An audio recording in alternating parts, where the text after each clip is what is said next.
Hello everyone, जैसे drama start होता है तो हम मेल लीड आशुंग को देखते हैं और आशुंग बेचैनी से अपने डैड का वेट कर रहा था क्योंकि उसकी मॉम सडनली बीमार हो गई थी। तभी उसका डैड मिस्टर जैनतिंग आता है तो आशुंग को इशारा करता है कि वो निराश होकर वापस आया है और 16 साल पहले मिस्टर जैनतिंग की बेटी खो गई थी और तब वो सिर्फ 4 साल की थी और 16 साल से वो उसे ढूंढ रहा था और आज भी वो उसे ढूंढने गया था तो निराश वापस लौटा था और आशुंग ने उन्हें कॉल की थी कि मॉम बीमार है तो आप वापस आए।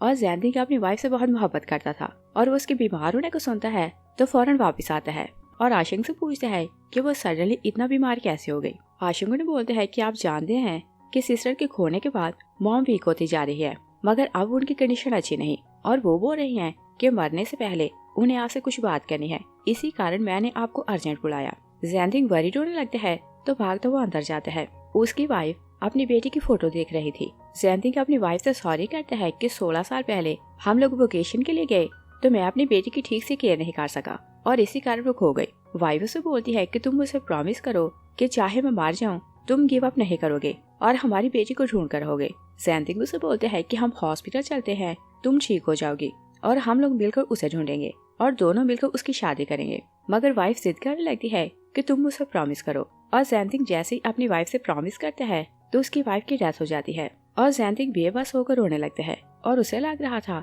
कि वो 16 साल से अपनी बेटी को ढूंढ नहीं सका तो अभी वो ढूंढ नहीं सकेगा। आशुंग उन्हें चुप करवाने की कोशिश करता है मगर वो भी बेबस हो जाता है और उन्होंने सब हॉस्पिटल्स को बोला था कि जिस किसी हॉस्पिटल में 20 ईयर की लड़की आए और उसका ब्लड ग्रुप HR नेगेटिव हो तो वो उसका ब्लड सैंपल ले ले। आशुंग को एक हॉस्पिटल से कॉल आती है कि यहाँ 2 लड़कियां आई हैं, उनका ब्लड ग्रुप HR नेगेटिव है। आशुंग बोलते हैं कि मैं सैंपल लेकर आता हूँ, मुझे DNA टेस्ट करवाना है और वो अपने डैड को बताता है कि हॉस्पिटल से कॉल आई है, 2 लड़कियों का ब्लड ग्रुप आपसे मैच करता है और उनकी एज भी 20 ईयर्स है तो मुझे बालों का सैंपल दे। जैनतिंग बोलते हैं कि मैं हॉस्पिटल तुम्हारे साथ चलूंगा। आशुंग बोलते हैं कि आप मुझे सैंपल दे दें, मैं टेस्ट करवा कर कंफर्म करता हूँ और अगर उनमें से कोई मेरी सिस्टर हुई तो उसे घर ले आऊंगा। जैनतिंग जिद करता है कि मुझे तुम्हारे साथ जाना है और वो उठने लगता है कि गिर जाता है और अपनी वाइफ को खोने के बाद वो इतना शॉक था कि उसका माइंड सही से काम नहीं कर रहा था। आशुंग सर्वेंट को बोलते हैं कि तुम लोग इनकी केयर करो और खुद वो हॉस्पिटल जाता है। नेक्स्ट सीन में फीमेल लीड शिनशिन को देखते हैं, वो अपनी फियांसी फैंये के साथ हॉस्पिटल आई थी। तभी उसका बॉयफ्रेंड आता है तो उसके हाथ में 2 रिपोर्ट्स थी, उनमें से एक फेक और एक रियल थी। वो रियल वाली रिपोर्ट डस्टबिन में फेंकता है तो शिनशिन को फेक रिपोर्ट ला कर देता है और उसे बोलता है कि तुम्हें स्टमक कैंसर है और कैंसर लास्ट स्टेज पर है तो तुम कुछ ही मंथ सर्वाइव कर सकती हो। शिनशिन बोलती है कि मुझे कभी कोई प्रॉब्लम नहीं हुआ तो कैंसर कैसे हो गया और बोलती है कि डॉक्टर से जाकर कंफर्म करते हैं और पॉसिबल है कि रिपोर्ट चेंज हो गई हो। वो जाने लगती है तो फैंजी उसका हाथ जोर से पकड़ लेते हैं और बोलते हैं कि मैं तुम्हारा फियांसी हूँ तो क्या तुमसे झूठ बोलूंगा और बोलते हैं कि तुम रियलिटी को एक्सेप्ट करो और फिर उसे बोलते हैं कि मिस पे को तुम्हारा ब्लड चाहिए तो तुम मेरे साथ चलो और ब्लड डोनेट करो। और मिस पे एक ब्रांच की हेड थी और उसे ब्लड चाहिए था तो फैंजी ने उसे बोला था कि मैं तुम्हारी हेल्प करता हूँ और वो उसकी हेल्प इस कारण कर रहा था कि जैसे वो ग्रेजुएट हो जाए तो मिस पे उसे जॉब दिलाएगी। शिनशिन सैड होने लगती है तो बोलती है कि मैं इतनी बीमार हूँ तो तुम मुझे फोर्स कर रहे हो कि मैं उसे ब्लड दूं। फैंजी बोलते हैं कि वैसे भी तुम मरने वाली हो तो अच्छा है कि मरने से पहले कुछ अच्छे काम कर लो और वैसे भी तुम्हारा ब्लड ग्रुप रेयर है तो ये ब्लड मुश्किल से मिलता है और बोलते हैं कि चलो उसकी जान बचाओ। शिनशिन बोलती है कि मुझे उसकी जान नहीं बचानी और वो खुद को छुड़ाने लगती है कि नीचे गिर जाती है। लोग उनकी बातें सुन रहे थे तो उनकी वीडियो बनाने लगते हैं और गॉसिप करने लगते हैं कि इस लड़की का फियांसे कितना क्रूअल है और लड़की बेचारी मरने वाली है तो ये इसका ब्लड ले रहा है। शिनशिन बोलती है कि मैं 3 साल से मिस पे को ब्लड दे रही हूँ और तब मुझे लगता था कि मैं हेल्दी हूँ तो मैं उसे ब्लड दे देती थी और फिर उसे बोलती है कि मैं जीना चाहती हूँ और अपनी ट्रीटमेंट करवाऊंगी और किसी को ब्लड नहीं दूंगी और फिर वो उससे पूछती है कि क्या तुम इंसान हो। फैंगी से बोलते हैं कि लोग इकट्ठे हो रहे हैं तो तुम चुप रहो और मेरी इंसल्ट हो रही है। शिनशिन से बोलती है कि तुम्हें अपनी रिस्पेक्ट की पड़ी है मगर मुझे अपनी जान बचानी है। फैंगी से बोलते हैं कि तुम जानती हो कि तुम बहुत स्ट्रांग हो और मिस पे बहुत वीक है और फिर वो ऑर्फन है तो तुम उसकी हेल्प कर दो, तुम्हारा भला क्या जाएगा। शिन सैड होती है तो बोलती है कि अगर वो ऑर्फन है तो फिर मैं क्या हूँ और क्या तुम्हें इस बात का ख्याल नहीं कि मैं भी इस वर्ल्ड में अकेली हूँ। आशुंग हॉस्पिटल आते हैं तो रुक के उनकी बातें सुनने लगता है। शिनशिन बोलती है कि मैं जीना चाहती हूँ और अपनी ट्रीटमेंट करवाऊंगी और मैं अपने पेरेंट्स को ढूंढ कर रहूंगी और बोलती है कि याद रखना कि मैं अनाथ नहीं और वो उसे ब्रेकअप करके जाने लगती है कि फैंजी जोर से उसके बाल पकड़ता है। आशंग आगे जाता है तो फैंजी को कॉलर पकड़ता है और बोलता है कि लड़की को पब्लिक में बुली क्यों कर रहे हो। फैंजी से बोलता है कि ये मेरी वाइफ है तो जो चाहूँ इसके साथ कर सकता हूँ। आशंग उसके पीछे जाने लगते हैं तो लोग उसे बोलते हैं कि ये इनका फैमिली मैटर है तो तुम मुझसे दूर रहो। शिनशिन आशंग को आस की नजर से देखती है और हेल्प के लिए बुलाने लगती है, मगर वो उसके पीछे नहीं जाता। फैंजी उसे साथ ले जाता है तो उसका एक बार फिर से ब्लड निकलवाता है। आशंग फिर उसके पीछे आ जाता है तो फैंजी से बोलते हैं कि तुम इस लड़की से दूर रहो। तो फैंजी शिनशिन को बोलते हैं कि तुम जानती हो कि तुम ऑर्फन हो और हर बार हेल्प के लिए मेरे पास आती हो, मगर इस बार मेरे पास हेल्प के लिए ना आना। वो चला जाता है तो शिनशिन आशंग का थैंक्स करती है और वहाँ से चली जाती है, मगर जाते हुए उसकी पॉकेट से पेंडेंट गिर जाता है। आशंग बेड से पेंडेंट उठाता है और वो नहीं जानता था कि ये पेंडेंट उसी का है और वो उसे कंफर्म करने के लिए पीछे जाने लगता है कि उसे घर से कॉल आती है कि मिस्टर ज़ैंतिंग बाहर गया तो अभी तक वापस नहीं आया और सर्वेंट परी रो रहा था। तो आशंग बोलते हैं कि वो वॉक के लिए गए होंगे, मगर सर्वेंट बोलते हैं कि आपके फैमिली डॉक्टर ने बोला कि टेंशन के कारण उनका माइंड पूरी तरह से काम नहीं कर रहा और बोलते हैं कि वो कितने टाइम से बाहर गए हैं तो हम उन्हें ढूंढ नहीं पा रहे। आशंग बोलते हैं कि मैं अभी आता हूँ। दूसरी साइड पर देखते हैं कि मिस्टर ज़ैंतिंग शिनशिन की फोटो हाथ में लेता है तो रास्ते में खड़ा था और आते जाते लोगों से पूछ रहा था कि क्या मेरी 4 साल की बेटी को किसने देखा। और ज़ैंतिंग की कंडीशन एक बैगर से हो रही थी तो कोई भी उसे बात नहीं कर रहा था और लोग समझ रहे थे कि वो पागल है। और शिनशिन सैड होकर घर जाने लगती है कि रास्ते में एक कपल को देखती है, वो अपनी बेटी को उठाए हुए थे और प्यार कर रहे थे। वो सैड होती है तो सोचती है कि पता नहीं मेरे पेरेंट्स कहाँ होंगे। तभी ज़ैंतिंग उसे देखते हैं तो बोलते हैं कि क्या तुम मेरी बेटी हो। और शिनशिन उसे देख रही थी, वो हर किसी से पूछ रहा था कि क्या मेरी 4 साल की बेटी को देखा। वो बोलती है कि अंकल आपकी बेटी 4 साल की है मगर मैं तो 20 की हूँ। ज़ैंतिंग क्योंकि बहुत टेंशन में था तो वो बोलते हैं कि हाँ वो तो सिर्फ 4 साल की है और वो इतनी बड़ी कैसे हो सकती है। शिनशिन बोलती है कि अंकल मैं आपकी बेटी को ढूंढने में आपकी हेल्प कर सकती हूँ और आप मुझे बताएं कि आपने उसे कहाँ खोया था। तो ज़ैंतिंग उसे बोलते हैं कि मैं और उसकी मॉम उसे साथ लेकर घूमने गए तो वो सडनली डिसअपीयर हो गई और वो एक बार फिर से बहुत टेंशन में आता है तो उसका दिमाग घूमने लगता है, वो कुछ भी बोल नहीं पाता। शिनशिन उनकी कंडीशन देखती है तो बोलती है कि अंकल मुझे अपना घर बताएं, मैं आपको छोड़ आती हूँ। ज़ैंतिंग अपना सर पकड़ता है तो बोलते हैं कि मुझे तो कुछ याद ही नहीं। तो शिनशिन बोलती है कि आप मेरे साथ घर चलें और खाना खाएं, मैं पुलिस में रिपोर्ट करवाऊंगी तो वो लोग आपको आपके घर ले जाएंगे। वो ज़ैंतिंग को अपने घर लाती है तो जैसे दरवाजा खोलती है तो फैंजी की मॉम ज़ॉजी ऑलरेडी अंदर थी और वो उसका सारा सामान चेक कर रही थी। शिनशिन आती है तो ज़ॉजी से पूछती है कि ये आप क्या कर रही हैं। ज़ॉजी से बोलती है कि मुझे नहीं पता था कि तुमने मेरे बेटे से छुपाकर इतने पैसे जमा किए हैं। शिनशिन बोलती है कि ये पैसे मेरे हैं। ज़ॉजी से बोलती है कि 3 साल से तुम मेरे बेटे की गर्लफ्रेंड हो और वो तुम्हारे खाने पीने के लिए पे करता है तो इसे समझ लेना कि ये कंपनसेशन है। और फिर उसे बोलती है कि वैसे भी तुम मरने वाली हो तो तुम्हें पैसों का क्या करना है। शिनशिन बोलती है कि आप बहुत क्रूअल हैं।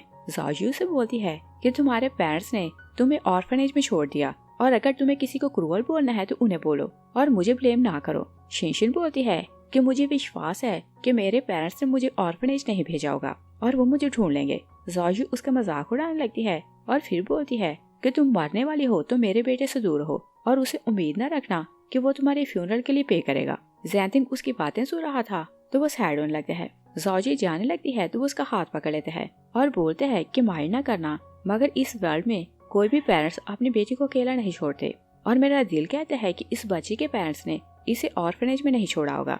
ज़ॉजी ज़ैंतिंग को स्लैप करने लगती है तो शिनशिन उसका हाथ पकड़ लेती है और बोलती है कि यहाँ से दफा हो जाओ। ज़ॉजी से बोलती है कि तुमने मेरे बेटे को छोड़ दिया और अब इस बैगर को घर ले आई और क्या इसे अपना शुगर डैडी बनाओगी। और बोलती है कि मेरा बेटा मिस पे से शादी करने वाला है और तुम इस रेंटेड हाउस में मरोगी और वो तो बड़े घर में शिफ्ट होने वाला है। शिनशिन बोलती है कि चाहे मैं मरूं या फिर जीऊं, मैं आपके बेटे से सारे रिलेशन तोड़ रही हूँ। ज़ॉजी से बोलती है कि तुम इस बूढ़े को देखो, इसकी और तुम्हारी आंखें एक जैसी लग रही हैं और जाकर डीएनए टेस्ट करवाओ, क्या पता कि ये भी अगर तुम्हारा फादर हो। वो वहाँ से चली जाती है तो ज़ैंतिंग बेटे का वर्ड उसके मुंह से सुनता है तो फिर से क्रेजी होने लगती है और बोलते हैं कि मेरी बेटी कहाँ गई। शिनशिन उन्हें बैठाती है तो पानी पिलाती है। ज़ैंतिंग थोड़ा रिलैक्स होता है तो उसे अपोलोजाइज करते हैं कि वो लेडी तुम्हें इतनी बातें सुनाकर गई तो मैं तुम्हें प्रोटेक्ट नहीं कर सका। शिनशिन बोलती है कि बचपन से लोग मुझे ऐसे ही बातें सुनाते हैं तो मुझे जब फील नहीं होती और बोलती है उसकी बातों को दिल पर ना लें। ज़ैंतिंग उसे रिलैक्स करने को बोलते हैं कि तुम्हारे पेरेंट्स ने तुम्हें ऑर्फनेज नहीं छोड़ा होगा और पता नहीं उनकी क्या मजबूरी होगी। तो शिनशिन बोलती है कि मैं सब कुछ समझ सकती हूँ। नेक्स्ट सीन में देखते हैं कि आशिंग अपने असिस्टेंट के साथ इसी कम्युनिटी में आता है। तो बोलते हैं कि मैंने फुटेज चेक की, एक लड़की आपके डैड को यहाँ लाई थी। तभी शिनशिन वहाँ से गुजर रही थी तो असिस्टेंट बोलते हैं कि मैंने इसी लड़की को फुटेज में देखा, यही मिस्टर जैंतिंग को यहाँ लाई थी। असिस्टेंट आगे जाते हैं तो उसका रास्ता रोकता है और बोलते हैं कि मेरे बॉस को आपसे बात करनी है। शिनशिन मुड़कर आशिंग को देखती है तो बोलती है कि तुम तो वही हो जिसने हॉस्पिटल में कल मेरी हेल्प की थी, और बोलती है कि क्या कुछ प्रॉब्लम है। आशिंग उसे बोलते हैं कि तुम मेरे डैड को अपने साथ लाई हो। शिनशिन पूछती है कि वो बूढ़ा जो अपनी बेटी को ढूंढने आया है वो तुम्हारा डैड है। आशिंग हाँ बोलते हैं। शिनशिन बोलती है कि मैं उन्हें लाती हूँ। वो मिस्टर जैंतिंग को बाहर लाती है तो जैंतिंग आशिंग को देखते हैं तो बोलते हैं कि तुम कौन हो और मैं तो तुम्हें नहीं जानता। आशिंग उन्हें बोलते हैं कि मैं आपका बेटा हूँ, आपको घर ले जाने आया हूँ। जैंतिंग बोलते हैं कि मेरी सिर्फ एक बेटी है, मुझे तो याद ही नहीं कि मेरा कोई बेटा भी है। और शिनशिन को बोलते हैं कि ये मुझे किडनैप करने आया है। आशिंग शिनशिन को बताते हैं कि मैं जैंतिंग ग्रुप का प्रेसिडेंट हूँ और मैं कोई गैंगस्टर नहीं, मैंने किडनैप क्यों करूँगा। शिनशिन कार्ड देखती है तो जैंतिंग को बोलती है कि ये सच बोल रहा है, मगर जैंतिंग को ट्रस्ट नहीं होता। तो आशिंग शिनशिन को बोलते हैं कि तुम हमारे घर इनके साथ चलो। और फिर हम देखते हैं कि जॉजी हॉस्पिटल आती है तो फैंजी को पैसे दिखाती है और बोलती है कि देखो उस लड़की ने तुमसे इतने पैसे छुपा कर रखे थे। फैंजी बोलते हैं कि मैंने आपको ठीक बोला था कि उसने बहुत से पैसे छुपा कर रखे हैं और वो 3 जॉब्स करती है मगर मुझे सारे पैसे नहीं देती। मोमो से बोलती है कि अच्छा हुआ कि तुमने उसे झूठ बोला कि वो मरने वाली है, वरना वो तुम्हारी जान नहीं छोड़ती। और फिर वो बोलती है कि वो पैसे अर्न करने वाली मशीन है तो अच्छा होगा कि उसे भी साथ साथ रखो और मिस पे से भी शादी कर लो। फैंजी बोलते हैं कि मिस पे ने रिकवर कर लिया है और मैंने उसकी हेल्प की है तो वो मुझसे ही शादी करेगी और उसकी सैलरी मिलियंस में है, तो शादी के बाद हमारी लाइफ सेटल हो जाएगी। तो मॉम भी बोलती है कि हाँ वो इतनी रिच है कि तुम्हारी शादी हो जाए तो हमें पैसों की फिक्र नहीं होगी।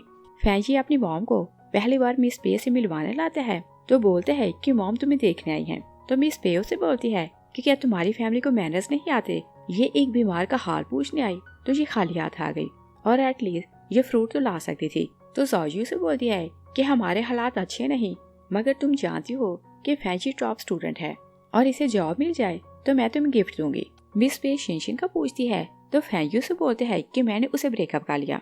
तो मिस पे से बोलती है कि मैंने तो सुना है कि उसने तुम्हारी फी देने के लिए 3 जॉब्स की और क्या तुम्हें इतनी सेंस नहीं कि काम निकाल कर तुमने उसे छोड़ दिया। फैंजी बोलता है कि वो लो क्लास से बिलोंग करती है और मेरी गर्लफ्रेंड बनने के लिए उसे कुछ ना कुछ तो पे करना था। पे से बोलती है कि तुम बहुत बेशरम हो, मगर तुम जैसे बेशरम बहुत जल्दी हाई लेवल तक पहुंच जाते हैं। फैंजी उसकी बात सुनकर एम्बैरस नहीं होता बल्कि खुश होने लगता है। जैंजी से बोलती है कि तुम दोनों जल्दी शादी करो।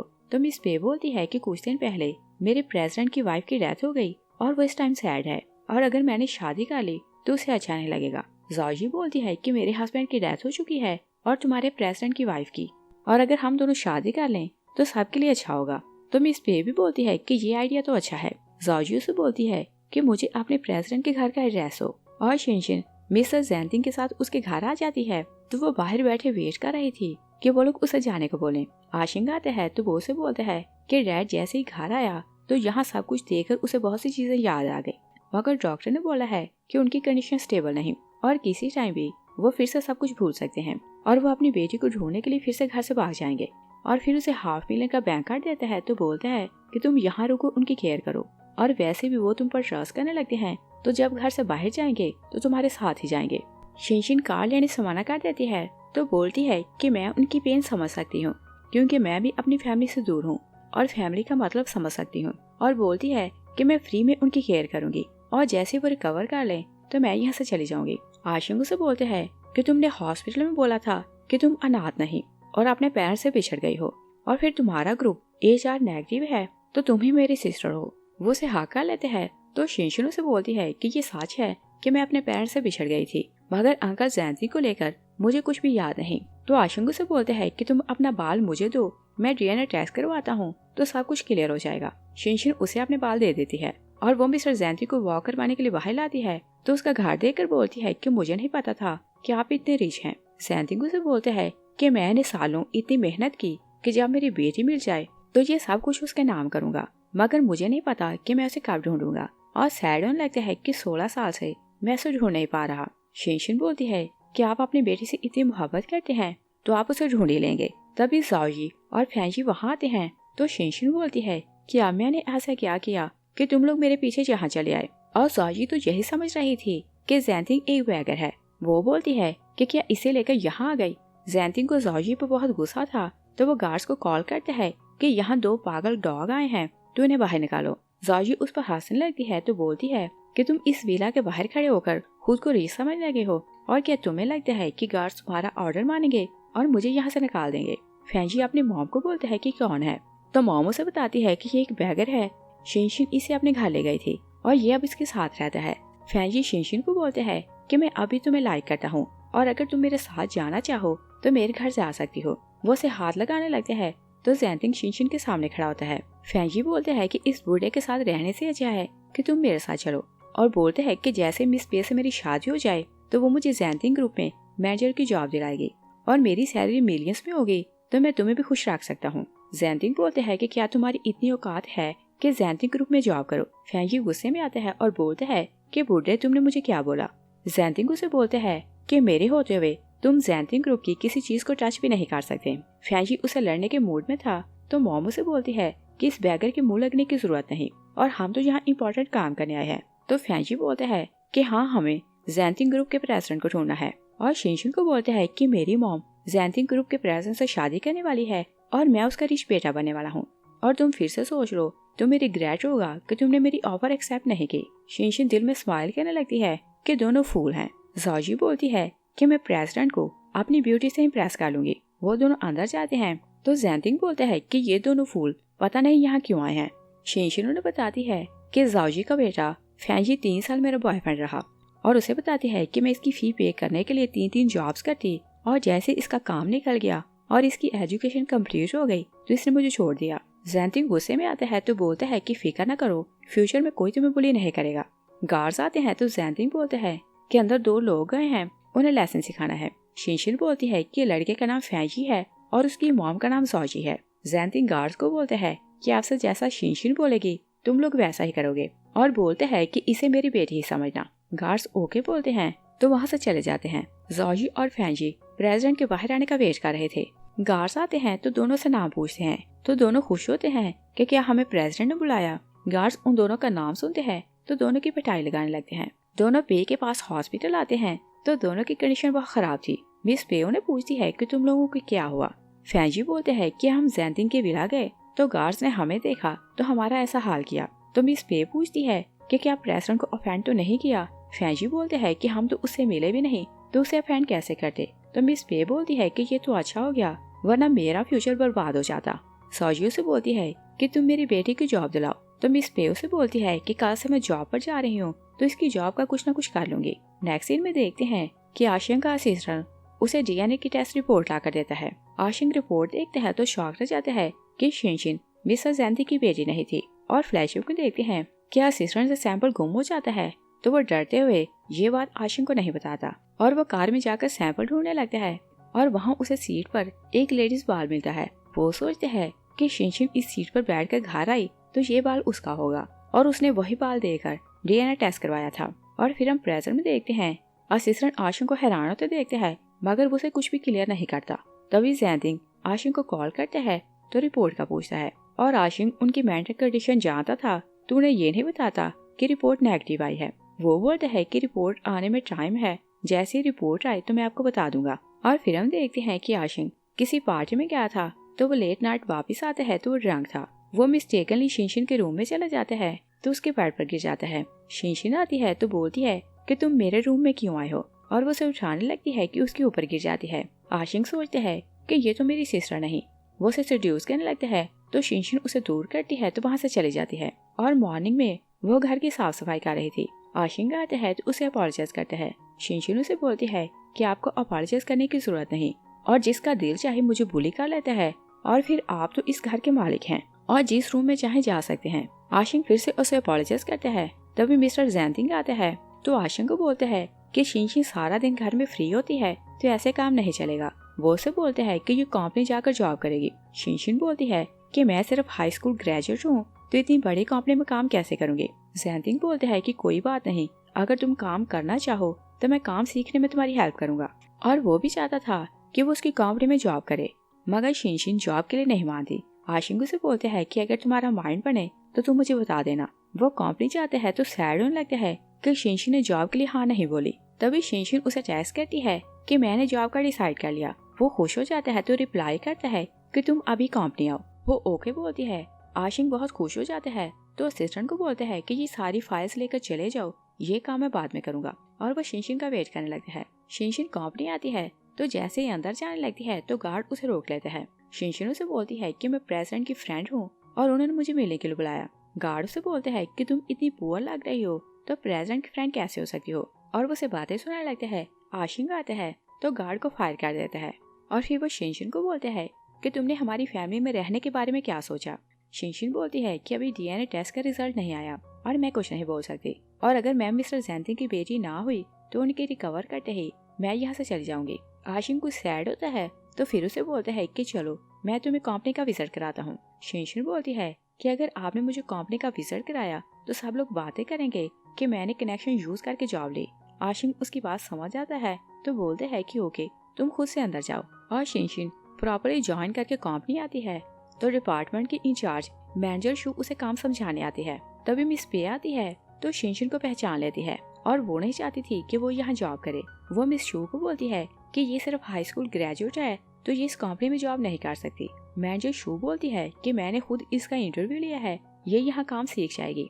मिस पे जिद करने लगती है कि ये यहाँ जॉब नहीं कर सकती और अगर तुमने इसे जॉब दी तो मैं प्रेसिडेंट को कंप्लेन करूंगी और शायद ये तुम्हारी कुछ लगती है कि तुम इसे जॉब दे रही हो। शू बोलती है कि ये मेरी कुछ नहीं लगती, मगर मैंने इसका काम देखा है, ये यहाँ जॉब कर सकती है। तो मिस पे बैट लगाती है कि इसे कुछ नहीं आता और 3 दिन में ये यहाँ से भाग जाएगी। मिस शू उसे बैट लगाने लगती है तो शिनशिन बोलती है कि आपको मेरे कारण किसी से फाइट करने की जरूरत नहीं। वो वहाँ से चली जाती है। मिस शू भी वहाँ से चली जाती है। तभी शिनशिन वापस आती है। मिस पेओ से बोलती है कि माना के 3 साल तुमने मुझे ब्लड दिया, मगर क्या तुम्हें लगता है कि मैं तुम्हें इसके लिए रीपे करूंगी। शिनशिन बोलती है कि फैंजी ने 3 साल मुझे धोखा दिया और मुझसे ब्लड लिया, और बोलती है कि तुम भी उस जैसी बेशर्म हो तो मुझे तुमसे किसी चीज की उम्मीद नहीं।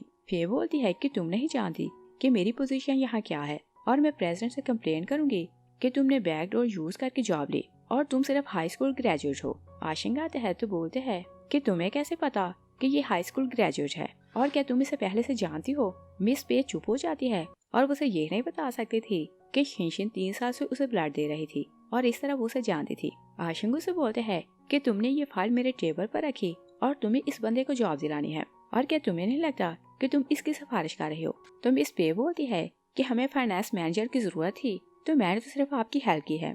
आशिंग बोलते हैं कि फैंजी भी हाई स्कूल ग्रेजुएट है तो तुम उसे यहाँ जॉब दिलाना चाहती हो, और ये लड़की भी हाई स्कूल ग्रेजुएट है तो ये यहाँ जॉब क्यों नहीं कर सकती। और फिर बोलते हैं कि मैं जानता हूँ कि वो तुम्हारा बॉयफ्रेंड है और तुमने कंपनी के लॉ के अगेंस्ट जाकर उसे जॉब दिलाने के लिए सिफारिश की, और बोलते हैं कि मैं तुम्हें फायर कर रहा हूँ। और वो गार्ड्स को बुलाते हैं कि इसे एचआर के पास ले जाओ और इसका सारा हिसाब क्लियर करवाओ, और जो लोग इसके अंडर काम करते हैं चेक करो कि वो इसके साथ मिले हुए तो नहीं, और अगर वो इसके साथ मिले हुए हैं तो उन्हें भी जॉब से निकाल दो। आशिंग घर जाते हैं तो अपने डैड को बताता है कि मिस पे ने क्या किया, और शिनशिन 3 साल उसे ब्लड डोनेट करती रही। मिस्टर ज़ेंटिंग गुस्से में आते हैं तो बोलते हैं कि मुझे नहीं पता था कि इस इनोसेंट लड़की ने 3 साल इतना सफर किया और उसके क्रूअल फियांसी ने 3 साल इसे ब्लैकमेल किया। और फिर वो पूछता है कि डीएनए का टेस्ट रिजल्ट आया कि नहीं। तो आशिंग उन्हें बोलते हैं कि मैंने आपकी हेल्थ के कारण आपको कुछ नहीं बताया, और बोलते हैं कि रिपोर्ट नेगेटिव है। ज़ेंटिंग सैड होने लगते हैं तो बोलते हैं कि मुझे लगा कि वो मेरी बेटी है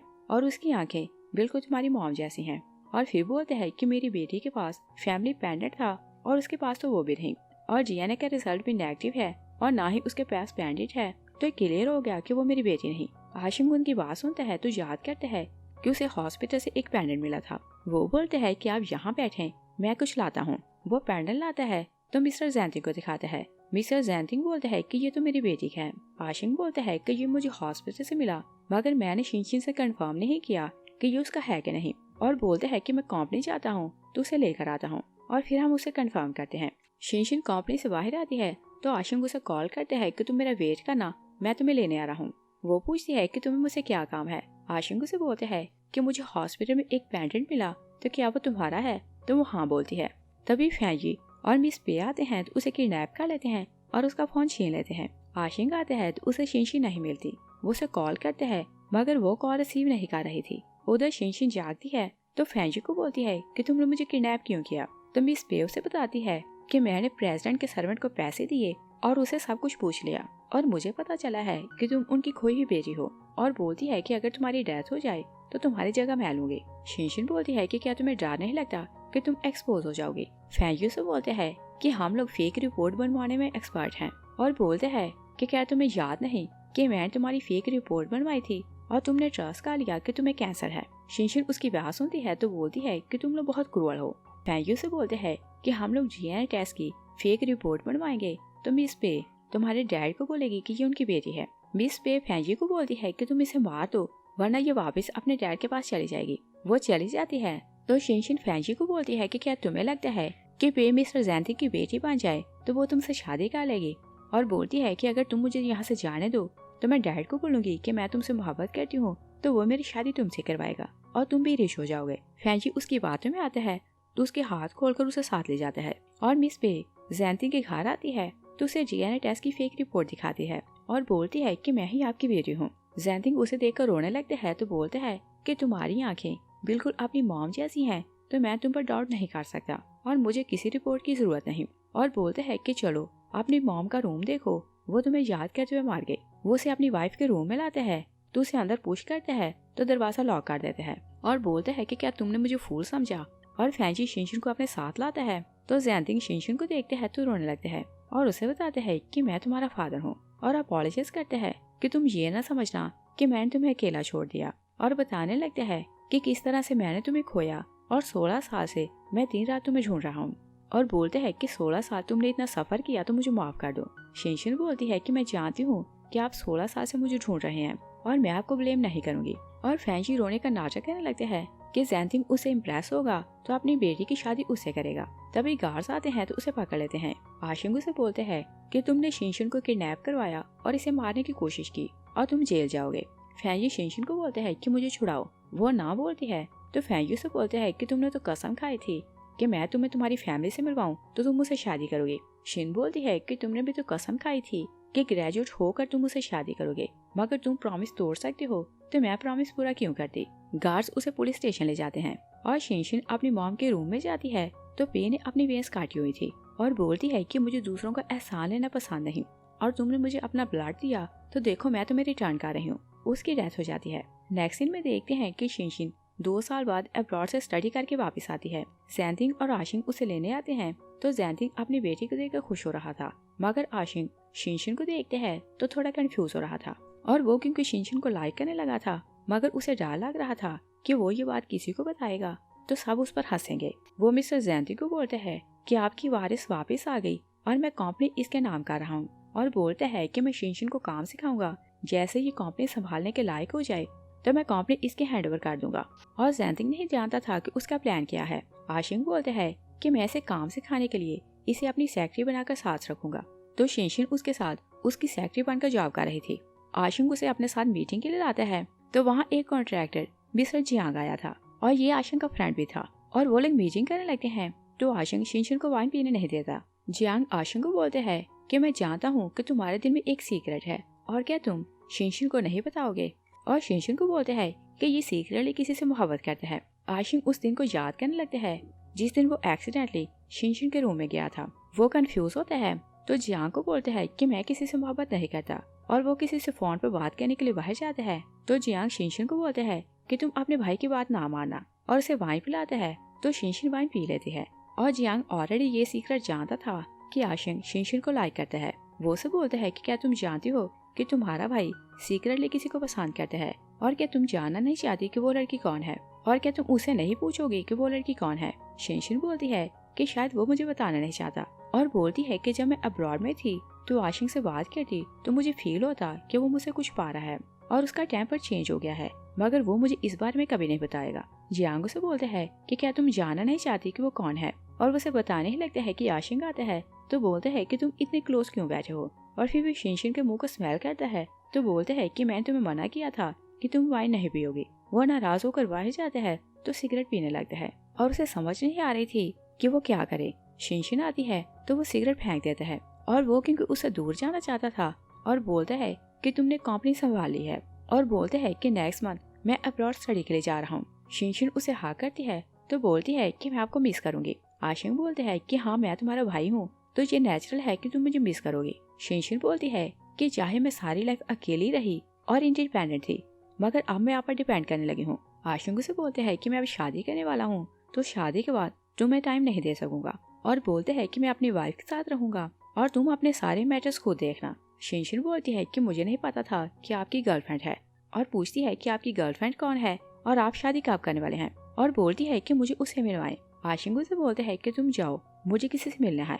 शिनशिन जाने लगती है तो बार बार उसे देख रही थी और आशिंग एक लड़की वेवे से मिलने जाते हैं तो उसे बोलते हैं कि तुम्हें नाटक करना पड़ेगा कि हम दोनों बिजनेस अलायंस मैरिज करना चाहते हैं। तो वेवे उसे बोलती है कि मैं चाहती हूँ कि तुम लव मैरिज करो और फिर वो बोलती है कि मैं भी चाहती हूँ कि तुम शिनशिन को लाइक करते हो और वो वापस आ गई है तो तुम उससे दूर जाना चाहते हो। तो आशिंग बोलते हैं कि वो मेरी सिस्टर है और हमारा रिश्ता नहीं बनता। वेवे उसे बोलती है कि तुम दोनों का बड़ा रिलेशन नहीं तो रिश्ता बन सकता है। आशिंग बाहर आते हैं तो शिनशिन वहीं आ रही थी। आशिंग उसे बोलता है कि तुम यहाँ क्यों आई और बोलता है कि तुम घर चलो। तभी वेवे आती है तो खुश होकर शिनशिन से मिलने लगती है। शिनशिन उसे बोलती है कि क्या तुम मेरी फ्यूचर सिस्टर इन लॉ हो और शिनशिन ने वेवे को ऑलरेडी न्यूज में देखा हुआ था तो वो उसे बोलती है कि तुम तो सक्सेसफुल बिजनेस लेडी हो और मुझे पता चला है कि तुम बिजनेस में हमें कम्पीट कर रही हो। तो वेवे उसे बोलती है कि मैं तुमसे प्रॉमिस करती हूँ कि अब मैं तुम लोगों से फाइट नहीं करूंगी। और आशिंग नहीं चाहता था कि वेवे शिनशिन से बात करे तो वो उसे जबरदस्ती साथ ले जाता है और उसका हाथ खींचने लगता है तो शिनशिन का पाँव मुड़ जाता है। वो उसे उठाकर घर लाते हैं। वो शिनशिन का पाँव चेक करते हैं तो बोलते हैं कि हम हॉस्पिटल चलते हैं मगर शिनशिन मना करती है। शिनशिन बोलती है कि हमारी फैमिली इतनी रिच है कि आपको बिजनेस अलायंस के लिए किसी से बिना लाभ की शादी करने की जरूरत नहीं और बोलती है कि आप जिससे मोहब्बत करते हैं सिर्फ उसे शादी करें। मगर आशिंग वहाँ से चला जाता है। शिनशिन सोचती है कि ये बिजनेस के लिए खुद की खुशी सैक्रिफाई क्यों कर रहा है। जैनतिंग आता है तो शिनशिन बोलती है कि पहले भाई के लिए बिजनेस प्रपोजल आया तो उसने मना कर दिया और अब ये सडनली बिजनेस अलायंस के लिए शादी कर रहा है और बोलती है कि आप बोलें कि वो ऐसा ना करे। जैनतिंग बोलता है कि मुझे समझ नहीं आ रही कि वो ऐसा क्यों कर रहा है मगर तुम फिक्र न करो मैं सब कुछ हैंडल कर लूंगा। शिनशिन बोलती है कि मुझे लगता है कि जब से मैं वापस आई हूँ भाई चुप रहने लगा है। जैनतिंग बोलते हैं कि वो भला तुम्हें देखकर अपसेट क्यों होगा। शिनशिन अपने डैड से बोलती है कि कंपनी में वर्कर्स बात कर रहे थे कि आपने आशिंग भाई को अडॉप्ट किया था और मुझे लगता है कि भाई ने उनकी बातें सुनी तो इसी कारण अपसेट हो रहा है और पूछती है कि क्या रियल में आपने उसे अडॉप्ट किया था। जैनतिंग उसे बोलते हैं कि हाँ लोग सच बोल रहे हैं और जब हमने तुम्हें खो दिया तो मैंने उसे अडॉप्ट किया और फिर उसे बोलता है कि मैं उसकी शादी वाला मैटर खुद देखूंगा मगर तुम भी किसी से शादी करो। शिनशिन बोलती है कि मुझे अभी शादी नहीं करनी। जैनतिंग बोलते हैं कि मैंने तुम्हारे लिए ब्लाइंड डेट अरेंज की है तुम लड़के से मिले जाओ और अगर लड़का तुम्हें पसंद आए तो फिर हम बात चलाएंगे। और डैड उसे फोर्स करते हैं तो वो मिस्टर जियांग से मिलने चली जाती है और जैसे वो उसे वहाँ देखती है तो हैरान हो जाती है। जियांग उसे बोलते हैं कि मुझे नहीं पता था कि तुम मुझसे मिलने आ रहे हो और फिर बोलते हैं कि मुझे लगता है कि तुम मुझे लाइक करोगी। तो शिनशिन उसे बोलती है कि अभी तो हम एज अ फ्रेंड मिल रहे हैं और अगर मैं तुम्हें लाइक करने लगी तो फिर तुमसे शादी करूंगी। और वो दोनों आगे जाने लगते हैं कि शिनशिन जिजू को देखती है और वो मेंटल हॉस्पिटल से भागी हुई थी। वो शिनशिन को देखती है तो बोलती है कि तुम्हारे कारण मेरे बेटे को जेल हो गई और तुमने मेरी लाइफ बर्बाद कर दी। वो शिनशिन पर वार करने लगती है तो जियांग की टांगें कांपने लगती हैं। वो उसे प्रोटेक्ट नहीं करता और मुंह मोड़ कर बैठ जाता है। तभी आशिंग आता है तो शिनशिन के सामने होता है तो जिजू उसे हार्ट कर देती है। आशिंग गिर जाता है तो शिनशिन जियांग को आवाज़ देती है कि इसे हॉस्पिटल ले जाने में मेरी हेल्प करो। और फिर हम देखते हैं कि आशिंग बेहोश था और शिनशिन 3 दिन से उसके पास बैठी उसके जागने का वेट कर रही थी। जियांग आता है तो बोलता है कि तुम घर जाओ इसके पास मैं रुकता हूँ। शिनशिन बोलती है कि ये मेरा भाई है तो मैं इसकी केयर कर लूंगी। जियांग उसे बोलता है कि क्या तुम्हें लगता है कि वो तुम्हें अपनी सिस्टर मानता है और फिर उसे बोलता है कि क्या तुमने नोट नहीं किया कि जब वो तुम्हें बचाने के लिए सामने आया तो उसने तुम्हें सिस्टर नहीं बल्कि तुम्हें शिनशिन बोला। और फिर उसे बोलता है कि मैंने होटल में तुम्हें बताया था कि तुम्हारा भाई सीक्रेटली किसी लड़की से मोहब्बत करता है और बोलता है कि वो लड़की तुम हो। वो चला जाता है तो शिनशिन आशिंग का हाथ पकड़ती है तो बोलती है कि तुम जाग जाओ तो मैं तुमसे शादी करूंगी। वेवे आती है तो उसे बाहर बुलाती है। वो उसे एक फाइल देती है तो बोलती है कि मैंने आशिंग की सारी इन्फॉर्मेशन निकाली तो देखो मुझे क्या मिला। वो उसे बोलती है कि मिस पे आशिंग की सिस्टर थी और तुम्हारे कारण उसकी डेथ हो गई तो क्या तुम्हें लगता है कि आशिंग कभी तुमसे शादी करेगा। शिनशिन बोलती है कि हाँ उसे पता चले कि उसकी सिस्टर की डेथ मेरे कारण हुई तो वो कभी मुझसे शादी नहीं करेगा। तो वो वेवे से पूछती है कि तुम मुझसे क्या चाहते हो। वेवे उसे बोलती है कि तुम उसे छोड़कर चली जाओ। शिनशिन उसकी बातों में आती है तो सीक्रेटली अपना सूटकेस पैक करती है तो अब्रॉड जाने लगती है। जैनथिंग उसे देख लेते हैं तो उसे रोकते हैं और बोलते हैं कि अभी अब तुम वापस आई तो मुझे अकेला छोड़कर फिर जा रही हो। वो सॉरी कहती है तो जैनथिंग उसे बोलते हैं कि तुम मुझे बताओ कि तुम यहाँ से क्यों जा रही हो। तभी वेवे और आशिंग वहाँ आते हैं तो आशिंग बोलते हैं कि ये मेरे कारण यहाँ से जा रही है और वो शिनशिन को प्रपोज करते हैं तो शिनशिन हैरान होने लगती है और वो वेवे खुशी होते देखती है तो बोलती है कि आशिंग की शादी तुमसे होने वाली थी तो ये मुझे प्रपोज कर रहा है और तुम इतनी खुश हो रही हो। तो वेवे उसे बताती है कि मैं आशिंग की बायोलॉजिकल सिस्टर हूँ और आशिंग ने तुमसे दूर जाने के लिए मेरी हेल्प ली तो मुझे पता चला कि ये तुमसे बहुत मोहब्बत करते हैं और मैं तुम्हें टेस्ट करना चाहती थी कि तुम मेरे भाई से मोहब्बत करती हो कि नहीं। तो इसी कारण मैंने तुम्हें बोला कि अगर तुम इसे खुश देखना चाहती हो तो यहाँ से चली जाओ और तुमने टेस्ट पास कर लिया। शिनशिन उसके पीछे भागने लगती है और मिस्टर जैनथिंग आशिंग को परमिशन देते हैं कि वो शिनशिन से शादी कर सकते हैं। इस सीन के साथ ही मूवी फिनिश हो जाती है। Thanks for watching.